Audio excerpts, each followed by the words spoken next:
नमस्कार विद्यार्थ्यांनो, तुम्हा सर्वांचं आपल्या आयडियल लर्निंग हब या YouTube चॅनलमध्ये पुन्हा एकदा हार्दिक स्वागत करतो.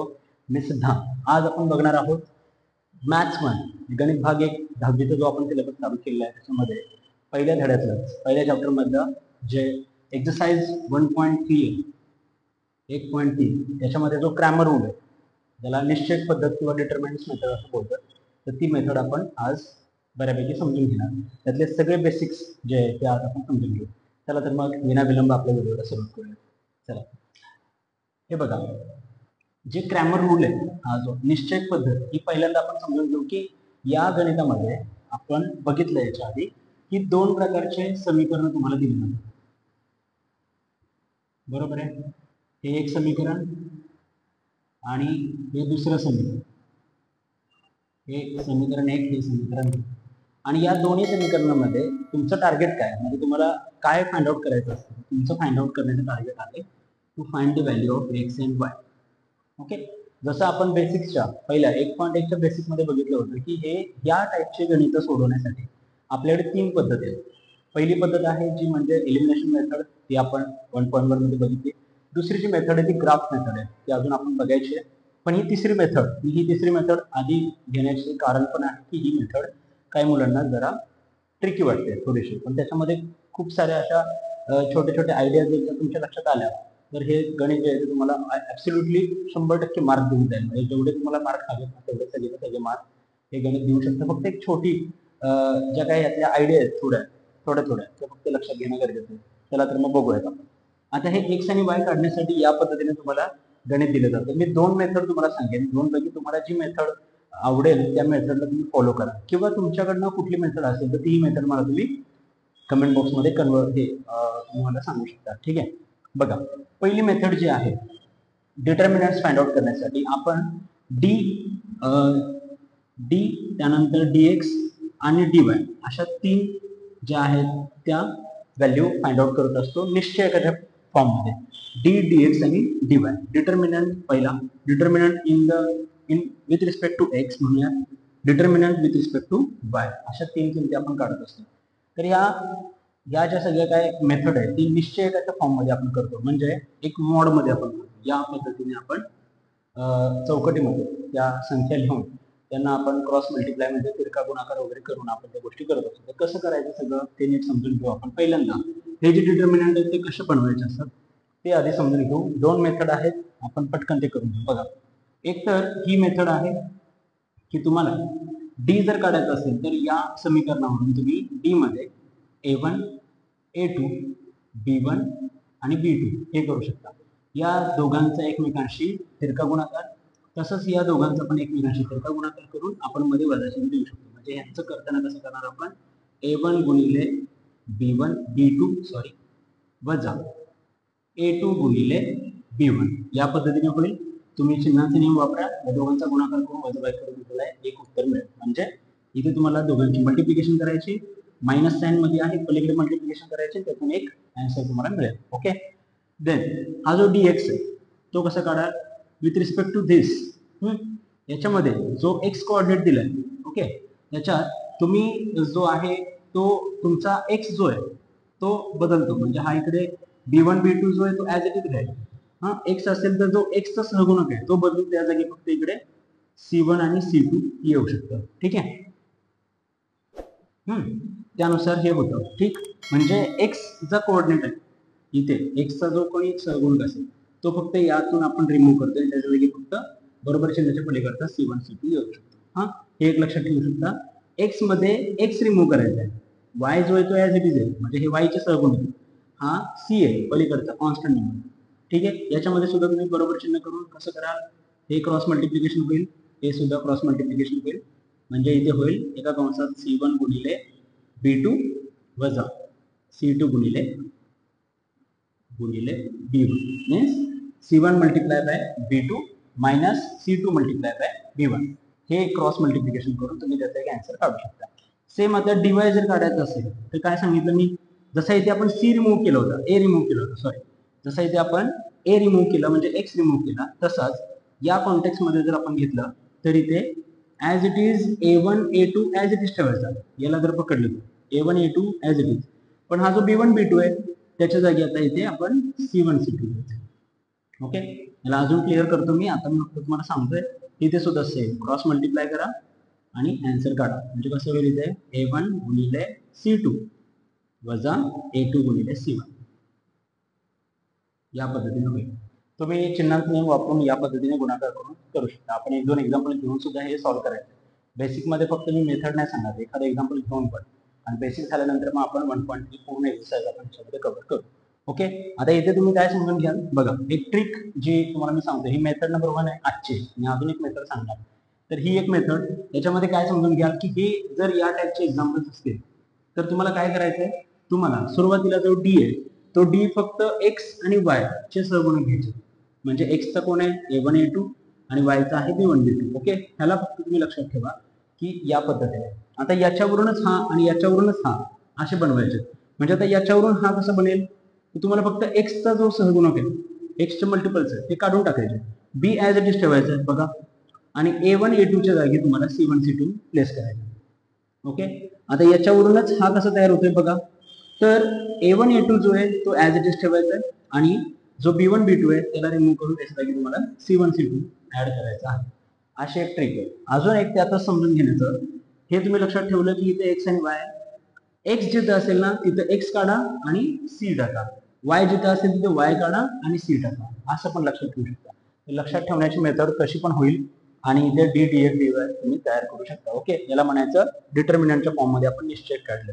आता यात जे आकडे येतील त्यांना मल्टिप्लाय करून साइन रूल कसं आपण अप्लाय करू हे एखादं एक्झाम्पल घेतल्यानंतर आपल्या लक्षात येऊ शकतो. ओके, ही झाली मेथड नंबर 1. याच्यात जर कोणाला डाऊट असेल तर तुम्ही त्याबद्दल पण मला काय शंका तुमच्या कमेंट बॉक्समध्ये विचारू शकता. ओके, आता आपण बघूयात दुसरी मेथड. ज्या दुसऱ्या मेथडने तुम्ही हे जे D D x D Y ते बनवू शकता. ओके, दुसरी मेथड अशी आहे. दुसरी मेथड तुम्ही समजून घ्या की सेम परत दोन इक्वेशन्स तुम्हाला दिलेत. पहिला आहे A1 x plus B1 y is equal to C1 आणि दुसरा आहे A2 x plus B2 y is equal to C. हे दोन इक्वेशन्स तुम्हाला दिले.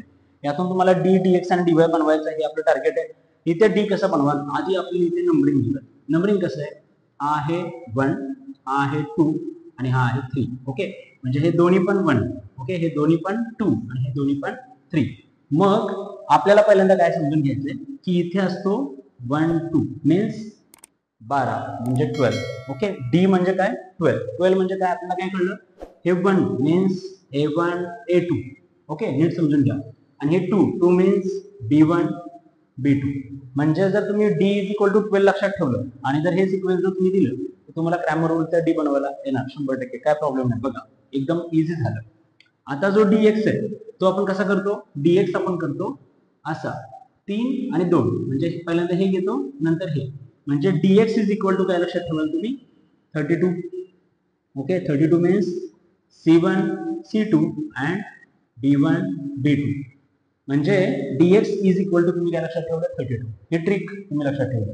जसा d is equal to 12 then dx is equal to 32 असं लक्षात ठेवलं. आणि dy जो आहे तो कसा लक्षात ठेवाल, dy असतो 1 3 13. बघा काय करतो आपण dy मध्ये A1 A2 and C1 C2 या पद्धतीने आपण करतो.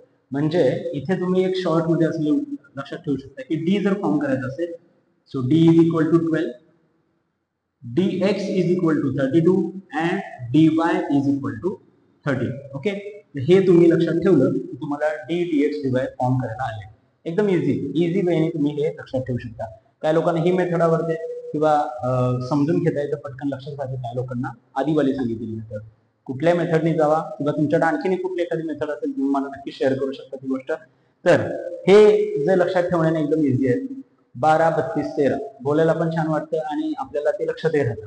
किंवा 12 32 अँड 13 हे पण लक्षात ठेवायला चांगलं आहे. त्यामुळे तुम्ही असं D D x D Y 12 32 13 या मेथडने पण जाऊन तुम्ही क्रॅमर रूलचा डिटर्मिनंट फॉर्म करू शकता. आता याच्या पुढचा टास्क मोठा आहे की तुम्हाला साइन रूल यूज करून या प्रकारचे एक्झाम्पल सॉल्व्ह करायचे. तर आपण एखादं मॉडेल एक्झाम्पल घेऊन त्याच्यामध्ये आपण बघूयात की हे D D x D Y कसं फाइंड आउट करायचं असतं. आणि ऍट द एंड इथे एक्झाम्पल संपलेलं नाहीये. डिटर्मिनंट फॉर्म करण्यासाठी मी सांगितलं, याच्या पुढे जाऊन अजून काय असतं, जर त्यातून तुम्हाला एक्स आणि वाय फाइंड आउट करायचं असेल, एक्स आणि वाय, तर त्यासाठी एक फॉर्म्युला याच्यामध्ये काय आहे, तर तो आहे dx अपॉन डी. एक्स जर काढायचं असेल तर y is equal to D y upon d. हे सिंपल आहे. ओके, यात साधी डिव्हिजन तुम्हाला करायचे आणि तुम्हाला एक्स अँड वायची व्हॅल्यू मिळते. म्हणजे एक्स अँड वायची व्हॅल्यू फाइंड आउट करणं which is the important target और ultimate target of this question. So x and y कसं फाइंड आउट करतोय आपण विथ दिस फॉर्म्युला, हे लक्षात ठेवा. म्हणजे हे तुमचं एंड आहे, ही ते एंड नाहीये, ही जस्ट एक मेथड आहे. त्या मेथडने तुम्ही आधी पहिल्या नंबरची मेथड आणि ही दुसरी मेथड, दोन्हीपैकी कुठली मेथड तुम्ही यूज करून हे D D x dy form करू शकता. मल्टिप्लाय करून डी डी एक्स डिवाय ची व्हॅल्यू काढणं तो दुसरा टास्क आहे. अँड अल्टिमेट आन्सर काढायचा असेल तर हे फॉर्म्युले तुम्हाला यूज करून तिथे डिव्हिजन करून तुम्हाला एक्स अँड वाय ची व्हॅल्यू काढायची, तेव्हा कुठे तुम्हाला फुल मार्क्स मिळतात. Okay, so there are 3 steps. First, to form the D D x and D y with respective steps, 2 steps मी दिलं. Then to calculate the D D x D y and find the answers of D D x D y. म्हणजे पहिल्यांदा नंतर मग काय करा, D D x डिवायच्या calculate करून व्हॅल्यूज फाइंड आउट करा. And ultimately final x find out करण्यासाठी D x upon D and y is equal to D y upon D या फॉर्म मध्ये ते आलेले जे तुमचे नंबर आहेत ते टाका, डिव्हिजन करा आणि तुम्हाला एक्स वायची व्हॅल्यू मिळून जाते. ओके, मी एखादं एक्झाम्पल बघू आणि मग हे समजून घेऊयात की कशा पद्धतीने आपल्याला करता येईल. ओके, एक एक्झाम्पल घेतलं आपण, लक्ष द्या. एक्झाम्पल असं आहे, -3x + y is equal to -2, first number equation, and 2x + 4y is equal to 3, second number equation. याच्यामध्ये तुम्हाला मग a1 कळला आपला हा 3 -3, a2 जो आहे तो खालचा 2, b1 जो आहे तो 1, b2 जो आहे तो 4, c1 इज -2, c2 इज 3. तसंच जर आपण याला नंबरिंग दिली तर हा आहे 1, हा आहे 2 आणि हा आहे 3. ओके, मी याला राऊंड करतो म्हणजे वेगळे दिसते. ओके, मग तुम्हाला कळलं की जे तुमचा मगाचा जो फॉर्म्युला आपण मगाशी लक्षात ठेवला होता, d is equal to 12, dx is equal to 32 and dy is equal to 30, हे पण तुम्ही एका बाजूला लक्षात ठेवा. आपण दोन्ही मेथडने करू. तुम्ही हे काढलंय. Okay, so how do we form determinant D. D कसा फॉर्म होईल, D is equal to what, बघा काय असतो, a1 a2 and b1 b2. बघा मी कसं फॉर्म करतोय आणि कशा पद्धतीने इथे साइन रूल अप्लाय होतात. a1 a2 -3 2, b1 b2 1 and 4. आता क्रॉस मल्टिप्लिकेशन सांगितलं, -3 × 4 मध्ये देतानाच कसं करूयात आपण, ब्रॅकेट एकदम इम्पॉर्टंट असतं, तुम्ही व्यवस्थित फॉर्म करायचे. -3 × 4, ओके, -2 × 1, 2 × 1. आता इथे मी ब्रॅकेट का नाही टाकला हे कळलं पाहिजे तुम्हाला. का नाही टाकलाय, कारण की इथे -3 होता त्यामुळं त्याला स्पेशल ब्रॅकेट टाकावं लागलं. इकडे कोण नाही, इकडे सिंपल आहे. सो -3 × 4 तुम्हाला -12, मायनस साइन इथे 2 × 1 2. So answer will B -2 -12 -2 -14. Okay, so D आपला मिळाला -14. नाव dx इज इक्वल टू, आपण कसा फॉर्म करतो, a1 a2 च्या फॉर्म मध्ये dx. इथे जो आहे ना तो a आपण काढतो x चा आणि तिथे c टाकतो, म्हणजे c1 c2 and b1 b2. Okay, बघा एक्झाम्पल घेऊ आपण यातून. c1 c2 कोण आहे, हे बघा, -2 3 and b1 b2 again 1 and 4. Cross multiplication मध्ये पुन्हा इथे बघा -2 आहे, -2 × 4 ब्रॅकेट कंप्लीट, -3 × 1 3 × 1. बघा काय होईल, -2 × 4 -2 × 4 होईल -8, -3 × 1 3. Answer will be -8 -3 -11. So therefore इथे मी लिहितो पाहिजे, d is equal to -14. Okay, and therefore dx is equal to -11. Now तिसरं राहिले dy. So dy is equal to, dy कसं फॉर्म होईल, dy कसा फॉर्म होतो, इथे याच्या कॉन्टेक्स्टने आपण काय समजून घेतलंय, b1 b2 जो आहे तो काढतो, a1 a2 as it is असतो, a1 a2 as it is, b1 b2 काढून तिथे आपण c1 c2 टाकतो. ओके, तेच लक्षात ठेवा. बघा आता इथे 12 32 13 आपण वापरलं, इथे 12 आलं. ओके, 1 2, तसं इथे 32 आलंय आणि आता इथे 13. ओके, अगेन व्हॅल्यू टाका, क्रॉस मल्टिप्लाय करूया, व्हॅल्यू येईल a1 a2 -3 2 -3 2, c1 c2 -2 3. Okay, आता ह्याला मी थोडंसं खाली लिहितो. बघा, -3 × -3 -3 × 3. ओके, -2 × -2 2 × -2. ओके, आन्सर काय येईल, -3 × 3 -9 मायनस हे साइन येईल आतमध्ये बघा 2 × -2 -4 आन्सर काय येईल -9 as it is -7 +4 so answer will be 9 -9 + 4 -5 so dy therefore इथे तुम्ही dy is equal to काय आला तुमचा -5 ओके सो d काढला d वरून d ची व्हॅल्यू dx फॉर्म केला कॅल्क्युलेट करून dx ची व्हॅल्यू dy फॉर्म केला फॉर्म करून कॅल्क्युलेट करून dy ची व्हॅल्यू या तीन व्हॅल्यू आपल्याला मिळाल्या आता अल्टिमेट आन्सर आपला एकदम इझी अल्टिमेट आन्सर काय therefore x is equal to what dx upon d and y is equal to what dy upon d value put करूया आणि आन्सर करूया dx -11 dy -14 -11 -14 यांच्यात कोण एक नंबर आहे का कॉमन जो डिवाइड करेल कोणीच नाही सो मायनस मायनस कॅन्सल होईल 11/14 which is the value of x 11/14 dy upon d dy is -5 divided by -14 यांच्यात पण कोण नाही कॉमन त्यामुळे फक्त साइन कॅन्सल होतील and 5 divided by 14 हे तुमचं आलं y ची value so therefore we have x is equal to 11/14 and y is equal to 5/14 या व्हॅल्यू आपल्याला मिळाल्या ओके या पद्धतीने आन्सर सॉल्व्ह करायचा आहे कुठला पण क्वेश्चन होते काही तुम्ही 12 32 13 ने जा अदरवाइज तुम्ही या A1 A2 B1 B2 C1 C2 या फॉर्म मध्ये गेला तरी चालेल कुठल्याही मेथडने जा तुम्हाला d dx dy फॉर्म करता आले पाहिजे त्यानंतरचा टास्क आहे तुम्हाला कॅल्क्युलेट प्रॉपरली करता आलं पाहिजे मी जे ब्रॅकेट्स दिले तुम्ही नीट बघा ब्रॅकेट्स खूप इम्पॉर्टंट रोल प्ले करत असतात तुम्हाला साइन रेकग्नाइज करण्यासाठी विदाउट ब्रॅकेट हे दिसतंय कसं तुम्ही बघा हे दिसणार कसं ओके किंवा हे बघा हे दिसणार कसं हे कसं दिसेल मग इथे ते होईल बघा परत की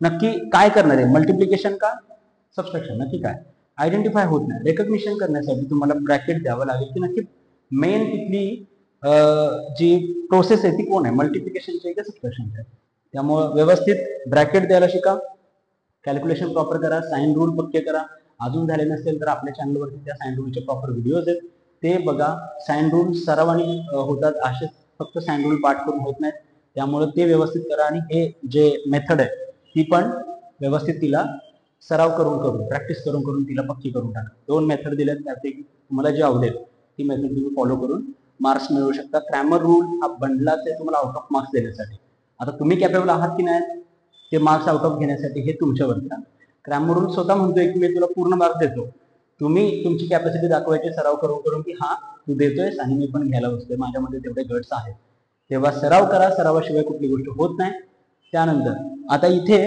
ही मेथड झाल्यानंतर आपण पुढच्या लेक्चरमध्ये 1.3 चा पूर्ण ग्रामर रूलचा जो एक्झरसाइज ते आणि आणखीन सराव क्वेश्चन आपण पुढच्या लेक्चरमध्ये सॉल्व्ह करून घेऊया तेव्हा अशाच पद्धतीने शिकत राहा अभ्यास करत राहा आणि नवीन नवीन गोष्टी जाणून घेण्याचा प्रयत्न करत राहा आपण पुढच्या लेक्चरमध्ये भेटूया तोपर्यंत धन्यवाद